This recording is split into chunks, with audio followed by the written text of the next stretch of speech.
¿Qué tal, inversores? ¿Cómo estáis? Bienvenidos a otro vídeo. En este vídeo vamos a ver qué es la capacidad de pago y por qué esto es tan importante para comprar viviendas. Porque debes controlar muy bien esta capacidad de pago para saber el endeudamiento que tienes y cómo vas a poder comprar las siguientes casas, porque pues, si tienes intención de vivir de tus inmuebles o al menos que sean una fuente complementaria a tus ingresos principales, necesitas conocer bien cuál es tu capacidad de pago. Así que, si esto te interesa, quédate porque vamos a por ello.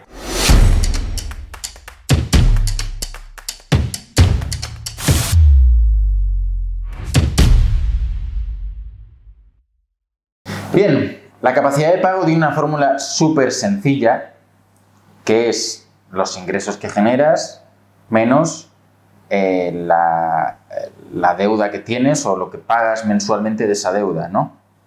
Entonces, esto se queda un número, este número sería la capacidad de pago. Bien, normalmente este número debe ser para, por ejemplo, las hipotecas superior a un 30 o 40% del el gasto debe ser un 30 o 40% del total, ¿vale? Entonces tú tienes que ver cuánto es el gasto y cuánto es el ingreso que tienes. La capacidad de pago es ese dinero que tienes tú para afrontar estos pagos. Para que te diesen más hipotecas siempre tienes que tener en los ingresos que sean superiores a los gastos y que los gastos nunca supongan más de un 40%, ¿vale? Si tú sumas esa capacidad de endeudamiento, tiene que ser como máximo un 40%, porque entienden que es lo necesario para que tú puedas vivir. Normalmente, de hecho, esto también se suele utilizar con alquileres, porque si tienes más de un 40-50% del dinero que ingresas pagando donde vives, pues apenas te queda dinero para el resto de cosas para vivir, ¿no? Para comer, para cualquier cosa, si tienes hijos, la guardería, lo que sea. Entonces, esta capacidad de pago es la capacidad que tú tienes económica para responder a las deudas. Si no tienes una capacidad de pago buena, es decir, que tus ingresos son mucho más altos que la deuda que estás pagando, no te van a conceder más hipotecas. Entonces, el cálculo que tú debes hacer es qué porcentaje supone, si tienes otras hipotecas, esto sobre el total de ingresos que tengo. Y el total de ingresos que tienes es importante que lo calcules no solamente con tu salario, sino con otros ingresos que puedas tener, como por ejemplo alquileres. Pero hay mucha gente que se equivoca. No es el total del alquiler, ¿vale? Imagínate que tú tienes un alquiler de 1.000 euros.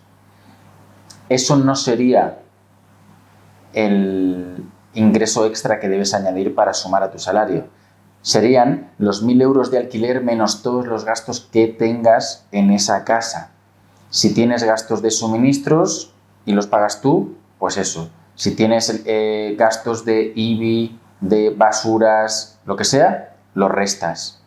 Si tienes hipoteca, la restas. Y lo que te queda, que es el cash flow, es el dinero limpio que te queda todos los meses, eso es lo que tienes que sumar a tu salario.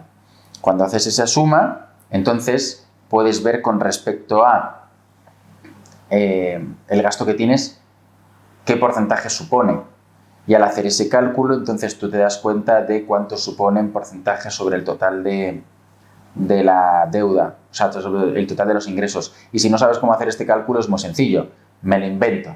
Si tú tienes 5.000 euros al mes de ingresos, 5.000 sería el 100%. ¿Sí? Si las hipotecas que estás pagando son de 500, X sería ese porcentaje.